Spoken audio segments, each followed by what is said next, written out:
مذہب اہل البیت۔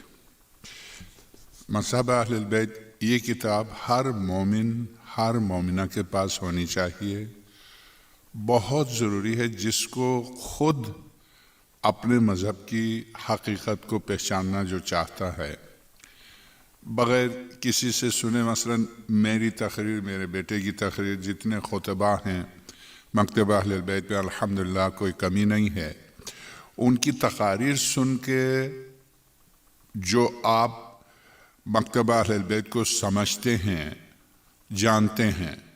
فارسی کا یہ محاورہ ہے، شنیدن کئی بوت مانند دیدن، سننا کب دیکھنے کے برابر ہے۔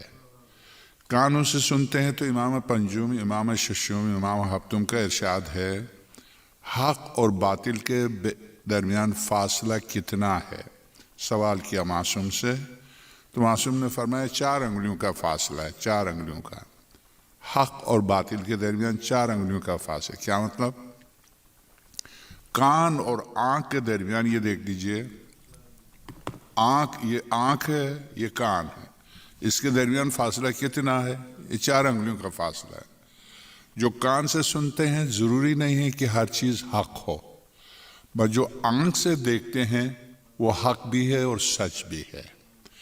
تو اس بنا پر میرے ہاتھ میں جو کتاب ہے، 2 مجتہدین، ایک تو یہ کہ پاکستان میں ہمیشہ مناظرہ ہوتا رہتا ہے سنی شیعہ کا، اور سنی کی طرف سے جو عالم میدان میں اترتا ہے وہ بھی بس ایسے ہی ہے، اور مکتب اہل بیت کی طرف سے جو اترتا، اگرچہ وہ بیچارہ اپنی پوری محنت کرتا، مگر وہ مقام، وہ حیثیت جو ایک مرجع کو ہے، ایک خطیب کو نہیں ہے۔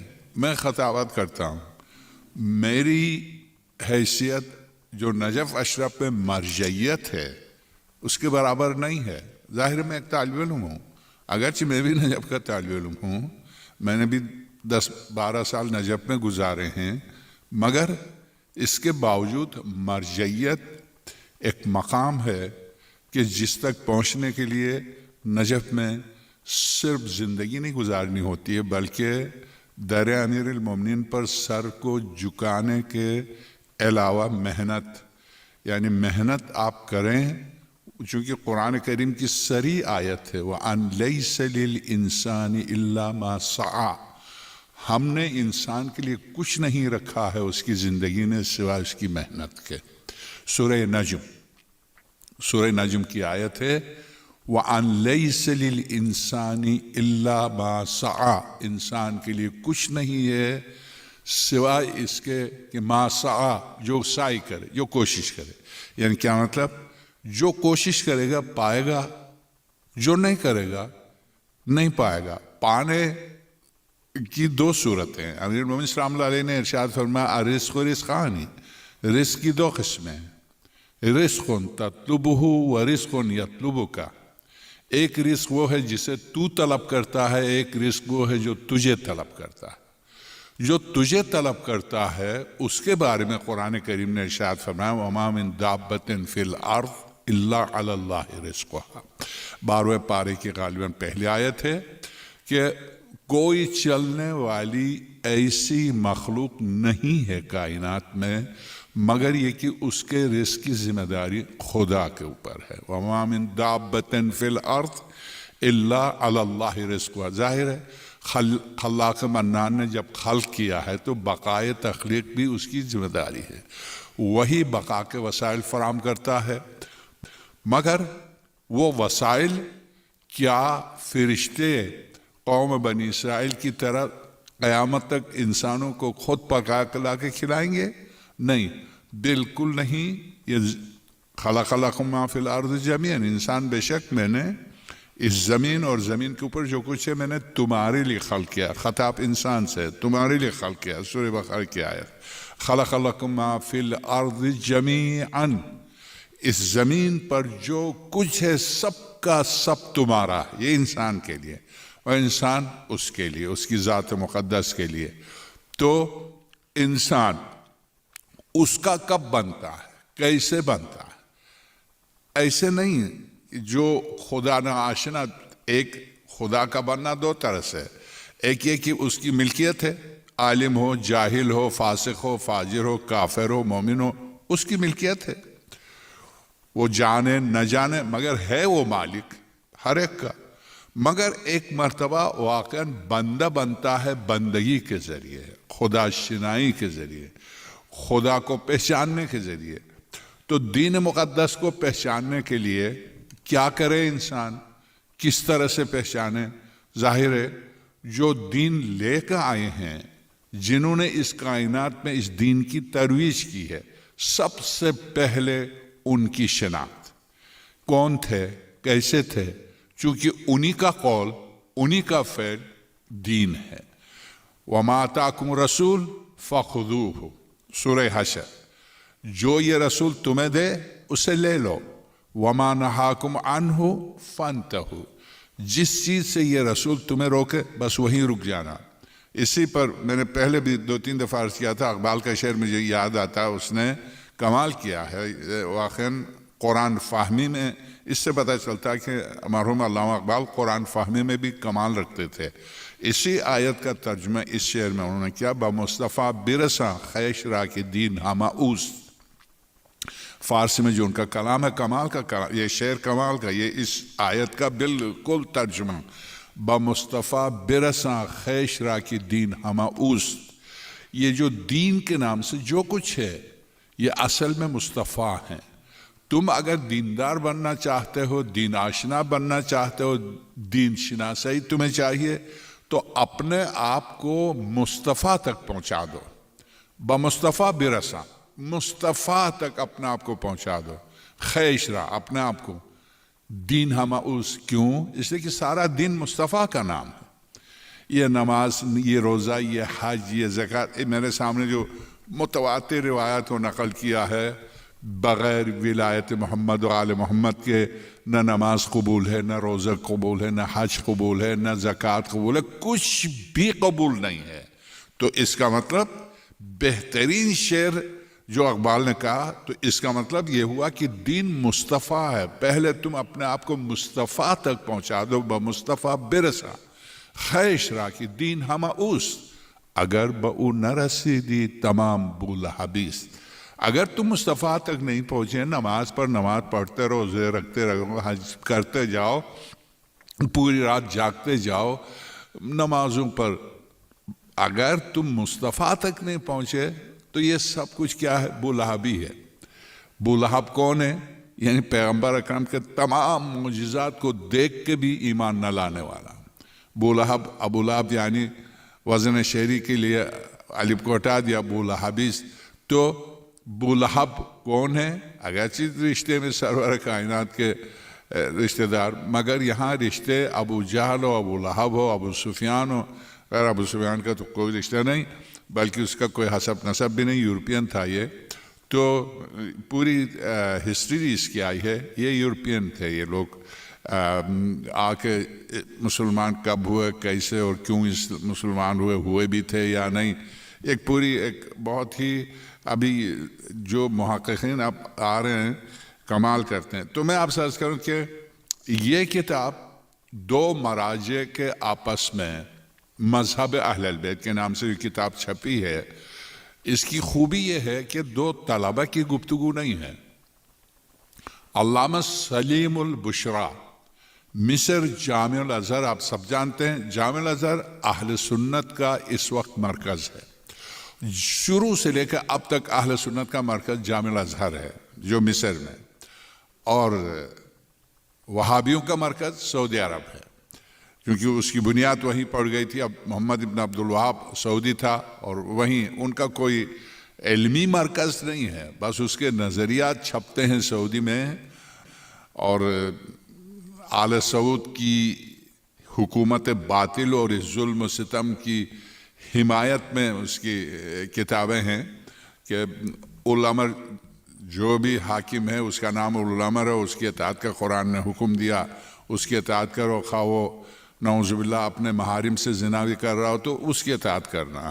یہ الامر کی جو انہوں نے وضاحت کی ہے کہ اطیعوا اللہ و اطیعوا الرسول و اول الامر منکم، تم میں سے جو صاحبان امر تم میں سے، یعنی جو حکمران ہیں. تو خیر اس پر بڑی تفصیل سے میری اسی لفظ پر اول الامر منکم.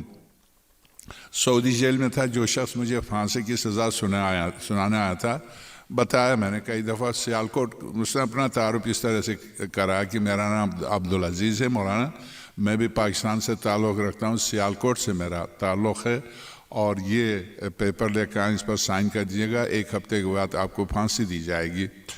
تو میں نے کہا میں کیوں سائن کر کے دوں؟ کہ ہاں مجھے پھانسی دو. کون ایسا بیوقوف ہے جو سائن کر کے دے گا ہاں مجھے پکڑ کے پھانسی دو؟ میں تو نہیں کروں گا. تم پھانسی دینی ہے تو دو، میں کیوں سائن کر دوں؟ لوگوں کو دکھانے کے لیے کہیں دیکھیے انہوں نے خود ہی سائن کر دیا، میں کیوں کروں؟ تمہیں پھانسی دینا دو، میں سائن کر کے دوں؟ بیوقوف تم کس طرح کے. پھر اس پر اس سے مذہبی گفتگو چلی. دیکھیے یہ صاحبان امر ہے. میں نے کہا استغفر اللہ ربی واتوب الیہ. عبدالعزیز واقعا تم کتنے عرصے سے یہاں ہو؟ تو کہا میں 30 سال سے یہاں رہ رہا ہوں. مکہ مکرمہ میں کیا کرتے ہیں آپ؟ تو خیر مولانا نصر الدین کا بھی اس انداز کا ایک مکالمہ، کیا کرتے ہو تم؟ تو بہلول کا بھی ایک مکالمہ ہے، تم کیا کرتے ہو؟ تو بہلول بہت ہی لطیفے تم کیا کرتے ہو اس پر بہت سے لطیفے ذہن میں ہیں. تو خیر میں آپ سے عرض کروں کہ آپ کیا کرتے ہیں؟ میں پڑھاتا ہوں اور میں 30 سال سے یہاں ہوں. آپ پڑھاتے ہیں 30 سال سے یہاں ہیں اور آپ نے یہ پڑھا کہ اولو الامر آل سعود ہیں؟ کہنے لگا ہاں قرآن کریم کی آیت یہی ہے. آپ غور کیجئے، واللہ باللہ وہ شخص جو الفاظ اس کے میرے ذہن سے جاتے نہیں ہیں اس دن سے لے کے آج تک اور میرے مرنے تک، یعنی وہ شخص اپنے آپ کو عالم کہتا ہے، حدیث و تفسیر کہتا میں پڑھاتا ہوں، وہ بھی مکہ مکرمہ میں، اور میں استاد ہوں.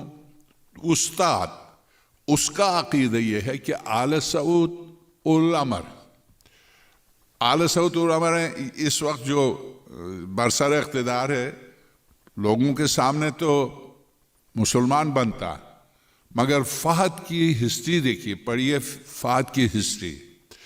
فہد جو اس سے پہلے گزر گیا وہ شخص امریکن تمام اخبارات میں، فہد جب برسر اقتدار آیا تھا تو خالد کے مرنے کے بعد، فہد جب برسر اقتدار آیا، فیصل کے مرنے کے بعد خالد آیا، خالد کے مرنے کے بعد فہد آیا. فہد جب برسر اقتدار آیا تو اس وقت خاص طور سے میامی کے اور نیو یارک کے اخبارات نے، میں اس زمانے میں مجلسیں پڑھنے یہاں آتا تھا، پورے اخبارات انگلش کے سیاہ کر دیے تھے کہ دنیا کا سب سے بڑا شرابی. یہ ہیڈنگ ہوتی تھی، ان اخبارات کی ہیڈنگ ہوتی تھی. امریکن کوئی پاکستانی نہیں، یہاں کے اخبارات میں کہ new York news, Washington news, پتہ نہیں کیا کیا نیوز کے نام سے جو اخبارات اس وقت چھپتے تھے، ان کی ہیڈنگ یہ تھی کہ دنیا کا سب سے بڑا شرابی. اور آپ اس کی صورت کو دیکھتے، فہد کو کبھی بھی ہوش میں نہیں ہوتا تھا. اس کی حکومت چلانے والا عبداللہ تھا، عبداللہ چلاتا تھا.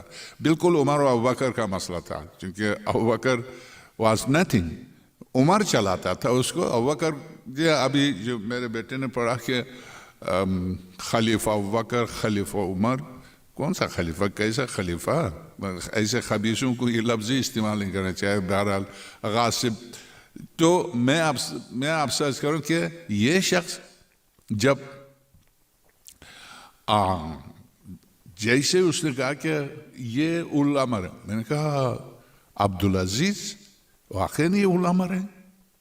تو ہاں یہ تو شراب پیتے ہیں. کوئی بات نہیں، دیکھیے کوئی بات نہیں. امت مسلمہ پر خدا ایسے شخص کے تحت فرض قرار دے جو شراب پیتا ہے، اور جو شراب کے نشے میں حکم دے تو اس کی شرعی حیثیت ہو جائے، شرعاً وہ واجب الطاعہ ہو جائے.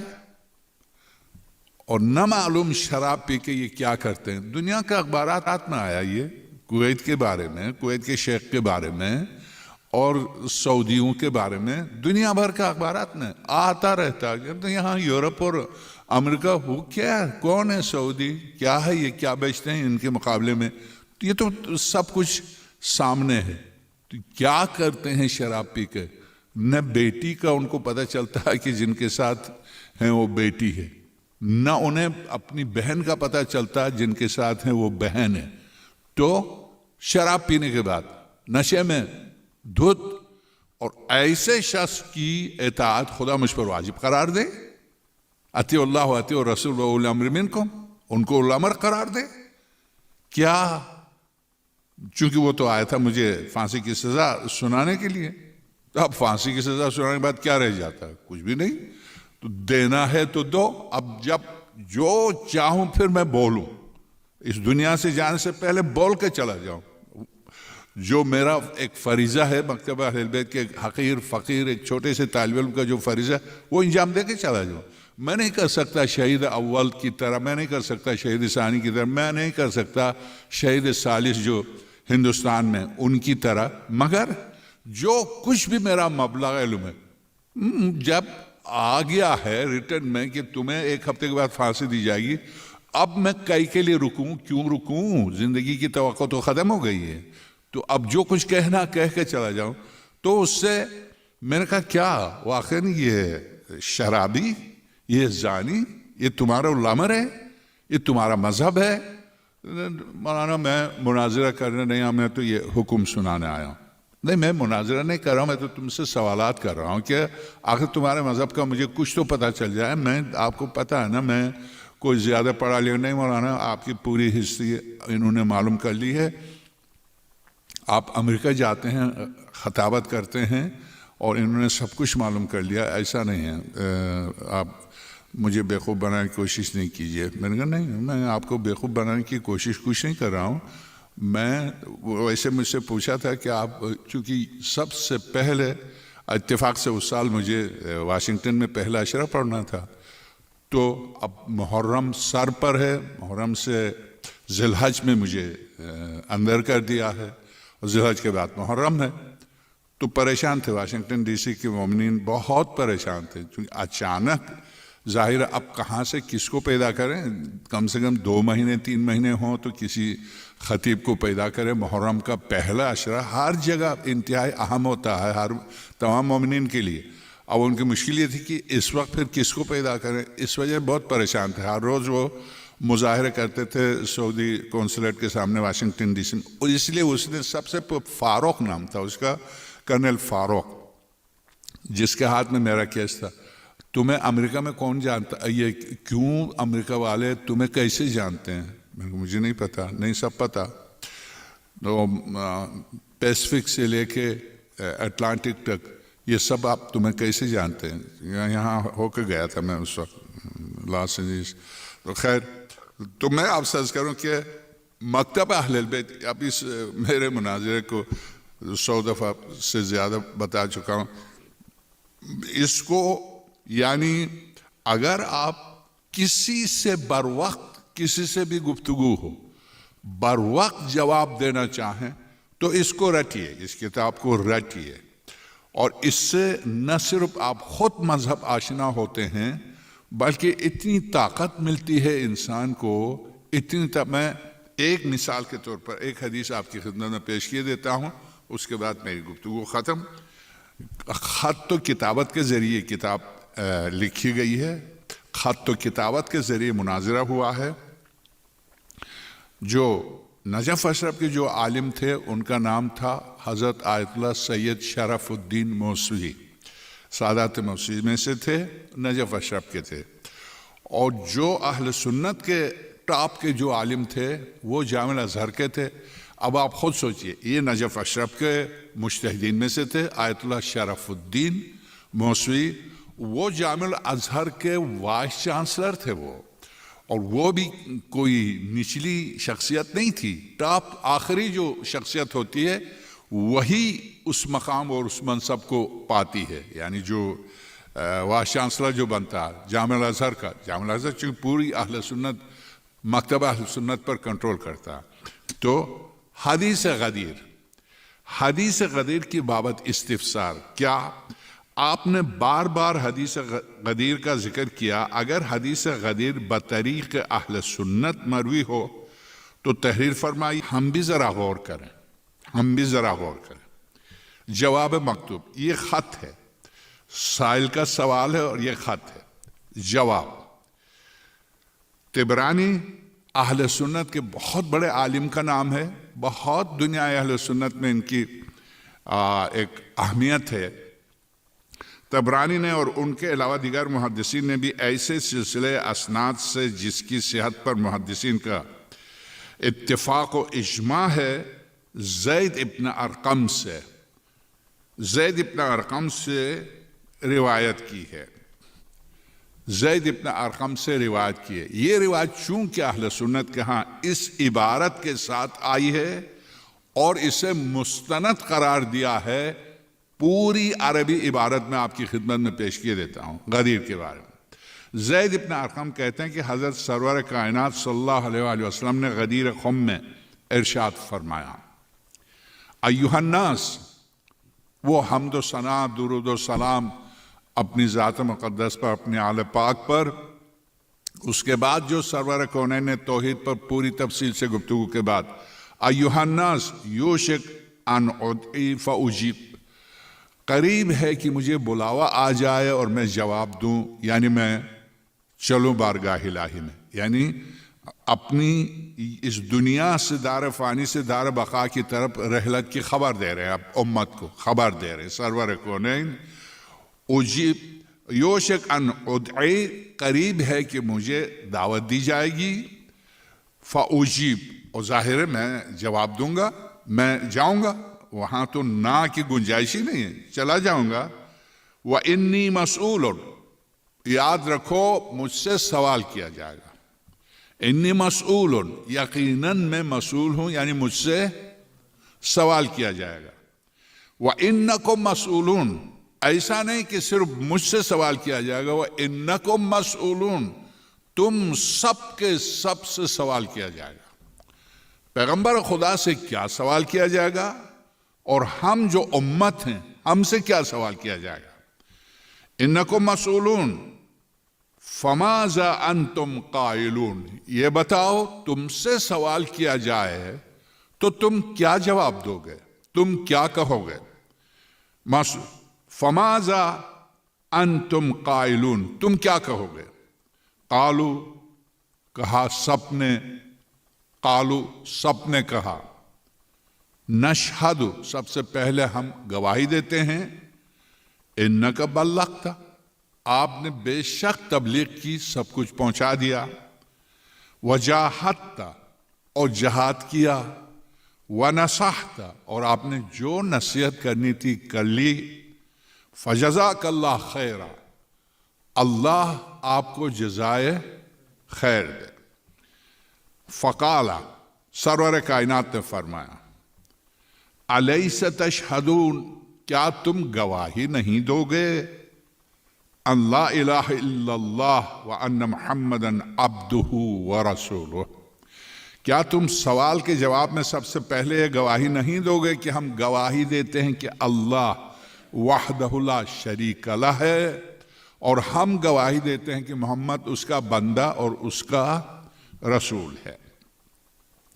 وَأَنَّ جنت حق، اور یہ کہ جنت حق ہے، وَأَنَّ نَارُهُ حق، اور یہ کہ جہنم حق ہے، وَأَنَّ الْمَوْتَ حق، موت حق ہے، وَأَنَّ الْبَعْثَ حق، اور موت کے بعد زندہ ہونا بھی حق ہے، حق بعد الموت، وَأَنَّ السَّاعَةَ آتِيَةٌ لَا رَيْبَ فِيهَا، قیامت کی گھڑی آنی ہے جس میں ذرہ برابر شک و شبہ کی گنجائش نہیں ہے، وَأَنَّ اللَّهَ يَبْعَثُ مَنْ فِي الْقُبُورِ، اور جتنے قبور میں دفن ہیں خدا ان کو ایک دن مبعوث کر کے زندہ کر کے لائے گا، يَبْعَثُ مَنْ فِي الْقُبُورِ۔ قَالُوا بَلَى نَشْهَدُ بِذَلِكَ، ہاں یا رسول اللہ، جو کچھ آپ کہہ رہے ہیں ان سب کی ہم گواہی دیتے ہیں، نَشْهَدُ بِذَلِكَ، ہم گواہی دیتے ہیں۔ قال اللہم اشہد، جب پورے 1,25,000 کے مجمع نے جب یہ جملے کہے تو پروردگار عالم کی بارگاہ میں دست رسالت بلند ہوئے اور حضرت نے فرمایا، قال اللہم اشہد، اے اللہ تو گواہ رہنا، جو میری ذمہ داری تو نے دی تھی یہ تیرے سامنے ہے، سب اقرار کر رہے ہیں میں نے تیری طرف سے جو کچھ ذمہ داری تھی انہوں نے نبھائی، میں نے پہنچایا۔ قال اللہم اشہد ثم قال یا ایہا الناس، اب اس گفتگو کے بعد یا پیغمبر خدا نے فرمایا یا ایہا الناس ان اللہ مولائی، اے لوگو میرا مولا، میرا آقا، میرا حاکم، میرا خالق، میرا مالک کون ہے؟ اللہ۔ ان اللہ مولائی، یہاں مولا کے معنی اللہ میرا مولا، کیا مطلب؟ بس اسی دیکھیے نا جس طرح سے عبارت چلی آ رہی ہے، جیسے اللہ مولا ہے رسول اکرم کا، اسی طرح سے سرور کائنات فرماتے ہیں قال اللہم اشہد ثم قال ایہا الناس ان اللہ مولائی وانا مولا المومنین، جس طرح سے اللہ میرا مولا ہے اسی طرح سے میں مومنین کا مولا ہوں۔ وانا اولا بہم من انفسہم، وضاحت بھی کر دی، میں یہاں مولا کے معنی تمہیں بتا دوں، یعنی سرور کائنات کا یہ جملہ بتا رہا میں نہیں، میں تمہارے نفوس پر، تمہاری جانوں پر تم سے زیادہ حق رکھتا ہوں تصرف کا۔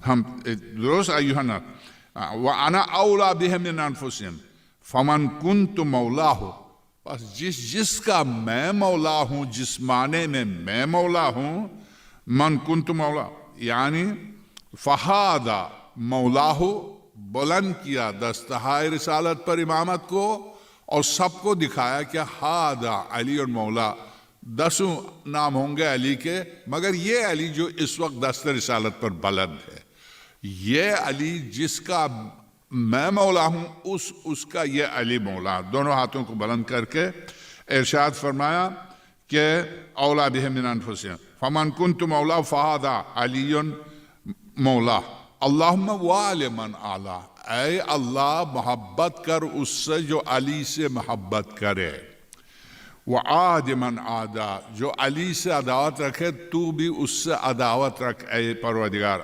اللہم وعلی من والا وعاد من عادا۔ تو یہ حدیث، اس حدیث کے سلسلے میں خود علامہ ابن حجر نے اس کی صحت کا اعتراف کیا۔ اب دیکھیے اس حدیث کو صحیح چونکہ اسناد وہ اسناد ہیں جن سے ہزاروں روایتیں لی ہیں، تو دوسری روایتیں لیتے وقت یہ راوی ان کے لیے بہت مستند، بہت صحیح، عادل اور سب کچھ، مگر جب علی کی بات آئے راوی وہی ہیں، علی کی بات آئے تو یہ سب عدالت بھی گر گئی، وثاقت یعنی ثقہ بھی نہیں رہے، قابل بھروسہ بھی نہیں رہے۔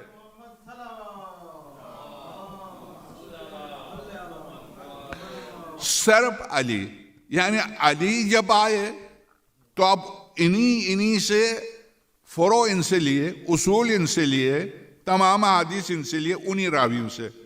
اب جب مولا کائنات کے نام کے ساتھ یہی راوی اس حدیث غدیر کو نقل کریں تو پھر اب یہ راوی ان کے اندر کیڑے نظر آ گئے، کالی لکیریں نظر آئی، سب ختم۔ کیوں؟ اس لیے کہ امیر المومنین کے بارے میں جو روایتیں نقل کی، تو کہتے ہیں کہ قریب ہے کہ مجھے بلایا جائے اور مجھے جانا پڑے۔ اس سے خبر، اس سے یہ تنبیہ سرور کائنات نے اس گفتگو میں آئیے خرام قریب آ جائے، کچھ بھی نہیں کہیں گے، چلیں جی آپ بغیر پیزے کے چلے آئے ہیں، پیزا لینے گیا وہ اور ہے، آپ اور ہیں۔ اسد گیا، اسد کہاں ہے؟ چلیں ٹھیک ہے، اس پیزے کی خوشخبری پر میرے بات آپ پڑھ لیجئے گا، کوئی مشکل نہیں۔ ابھی ہم بعد میں آپ پڑھ لیں گے تو بعد میں طے کر لیں گے کہ ہم کون سا ٹائم رکھیں جس میں آپ حضرات سب شریک ہوں اور گفتگو ہو، ایسا نہ۔ ہاں خبر سنائی، اس سے یہ تنبیہ مقصود تھی کہ وقت آ گیا ہے، اپنے بات کے لیے خلیفہ متعین کر دیا جائے، اب دیر کرنے کا محل نہیں، کیونکہ اندیشہ ہے کہیں ایسا نہ ہو کہ معاملہ خلافت کو اچھی طرح سے استوار کرنے کے پہلے ہی پیام موت آ جائے۔ حضرت سرور کائنات کے اپنے بھائی کو اپنا ولیعہد مقرر کرنا اہل نفاق اور بغض و حسد پر بہت گراں تھا۔ آپ نے چاہا کہ قبل اعلان خلافت عذر معذرت کر دی جائے۔ غرض یہ تھی کہ ان کا دل نہ میلا ہو، نیز ان کے شور و شعب اور چراغپا ہو جانے کا اندیشہ بھی تھا۔ اس لیے آپ نے فرمایا کہ انی مسئول، مجھ سے پوچھا جائے گا۔ یہ جملہ اسی لیے آپ نے فرمایا تھا کہ لوگ یہ سمجھ لیں کہ پیغمبر مامور ہیں، ان کو حکم دیا گیا ہے۔ یعنی کہ نعمان فہری نے کیا کہا، یا آپ نے کہا یا خدا نے کہا؟ تو سرور کائنات نے فرمایا کہ نہیں، ان لبوں سے سوائے اس کے حکم کے کچھ نہیں نکلتا۔ میں نے اپنی طرف سے نہیں کہا، خدا نے کہا تھا، میں نے کہا۔ تو اس نے کیا کہا؟ اے خدا، اگر محمد سچا ہے صلی اللہ علیہ وسلم، اور یہ جو کچھ علی کے بارے میں جو ہم پر مسلط کر رہا، دیکھیے عجیب مزاج ہے، عجیب مزاج ہے۔ سرور کائنات کو مانے نبی، کیسے مانا؟ بنی اسرائیل کے سر پر تو کوہ طور کو لا کے رکھ دیا تھا خدا نے، مانو گے نہیں مانو گے؟ یہ ہے پہاڑ، گر جائے گا سب تباہ ہو جاؤ گے۔ نہیں نہیں، ہم مانتے، جو پہاڑ سروں پر تھا، بالکل سر کے اوپر پہاڑ کو اٹھا کے، یار یہ آغاز ان مناظر کو اگر آپ پڑھ لیتے ہیں تو قوموں کے مزاج کو دیکھ کر واقعاً جو سرور کائنات کے لیے سورہ علم نشرح نازل ہوئی ہے، آپ اس پر توجہ دیں کہ علم نشرح لک صدرک، کیا ہم نے آپ کے سینے کو کھولا نہیں؟ ووضعنا عنک وزرک، کیا آپ کے بوجھ کو نہیں اٹھایا؟ عنک وزرک الذی انقض ظہرک، یہ جملہ دیکھیے، جس بوجھ نے آپ کی کمر کو یوں جھکایا تھا، بوجھ رسالت۔ انقض، انقضاء کسے کہتے ہیں؟ کسی سیدھی چیز کا ٹیڑھی ہو جانا، بالکل یوں، یہ انگلی سیدھی ہے، یوں ہو جائے تو اس کو کہتے ہیں انقضاء۔ جس بوجھ رسالت نے تیری کمر کو جھکایا تھا، کیا ہم نے اس کو اٹھانے کے لیے دوسرے کو نہیں بھیجا؟ الذی انقض ظہرک ورفعنا لک ذکرک، ہم نے میرے حبیب تیرے ذکر کو اپنے ذکر کے ساتھ بلند کیا ہے۔ ورفعنا لک ذکرک فإن مع العسر یسرا، بے شک عسر یعنی تکلیف، زحمت، مشقت، تکلیف و مشقت و زحمت کے بعد راحت ہے۔ ان مع العسر یسرا، تکلیف کے بعد راحت ہے۔ فإذا فرغت، قراری صاحب قبلہ مرحوم پشاور کے، وہ 14 ستارے جو ان کی کتاب ہے اردو میں ائمہ کی تاریخ کے سلسلے میں، بزرگوار نے کہا کہ اگر مولائے کائنات کے بارے میں کچھ بھی نہ ہوتا قرآن کریم میں، احادیث میں، صرف یہی ہوتا ہے، صرف یہی، بالکل ایک ثابت ہے، یہ کافی تھا۔ کیا مطلب؟ یہ بوجھ رسالت میرے حبیب جس نے آپ کی الذی انقض ظہرک، جس نے آپ کی کمر کو یوں جھکایا تھا بھاری ہونے کی وجہ سے۔ علم نشرح لک صدرک، بالکل یہی جملے حضرت موسیٰ کے لیے، ربی اشرح لی صدری ویسر لی امری واحلل عقدۃ من لسانی یفقہوا قولی، اور اس کے بعد واجعل لی من اہلی اخی ہارون وزیرا، تو میرے بھائی ہارون کو میرے اہل میں سے میرا وزیر قرار دے۔ خدا نے نہیں کہا کہ موسیٰ تو بنا لے، تیرا بھائی بنا لے۔ نبی کی دعا اس بات کی دلیل ہے کہ یہ عہدہ نبی کے ہاتھ میں بھی نہیں، ورنہ جو عہدہ نبی کے ہاتھ میں، دعا کیوں مانگے خدا سے؟ کیا پانی پینے کے لیے کوئی دعا مانگتا ہے؟ پانی منگوا کے پیتا۔ کھانا کھانے کے لیے دعا مانگتا، کھانا منگوا کے کھانا کھاتا۔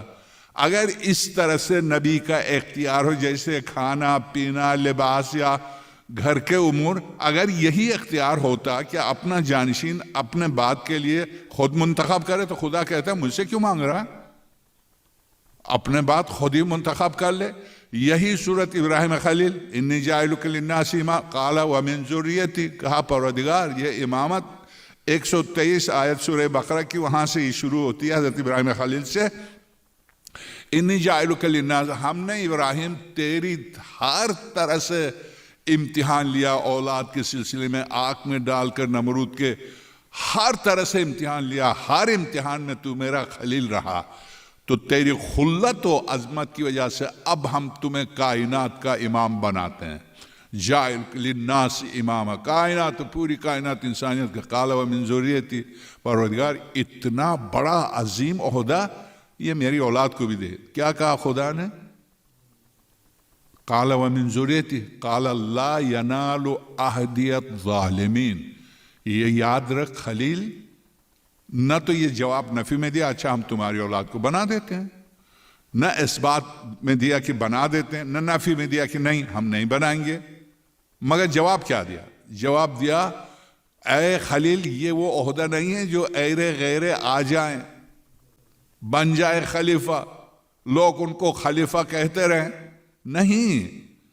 عجب ہے ان آیات کے باوجود نہ مستند روایت نہ قرآن کی آیت جو دھوکے بازی سے برسر اقتدار آئے حکومت اپنے ہاتھ میں لے اس کو خلیفہ کہنا کتنا ظلم ہے، کتنا ظلم ہے۔ تو ارشاد ہوا لا ینال عہدی الظالمین، اے خلیل یہ میرا عہدہ، عہدی ہے، میرا عہدہ ظالم کو نہیں ملے گا۔ اس پر مودودی نے خلافت و ملوکیت میں واقعاً حق ادا کیا۔ سوال یہ کہ حق ادا کرنے کے بعد حق پر آیا یا ویسے ہی مرا؟ سوال یہ، حق تو ادا کر دیا مگر کیا حق پر آیا بھی یا اسی پر مرا؟ اس سے پتہ چلتا ہے حق جاننا اور ہے، حق ماننا اور ہے۔ جاننے کے باوجود حق نہ مانے تو سمجھ لیجئے کہ خون میں کہیں نہ کہیں۔ جب حق مانتے ہیں کیا تھا، یعنی واقعی کربلا کے متعلق مستند ترین روایات ہیں جو مولا کے مقابلے پر آئے تھے، حرام پر تھے، حرام پر، نطفہ حرام سے تھے۔ امام وقت کا قاتل حلال زادہ نہیں ہوتا۔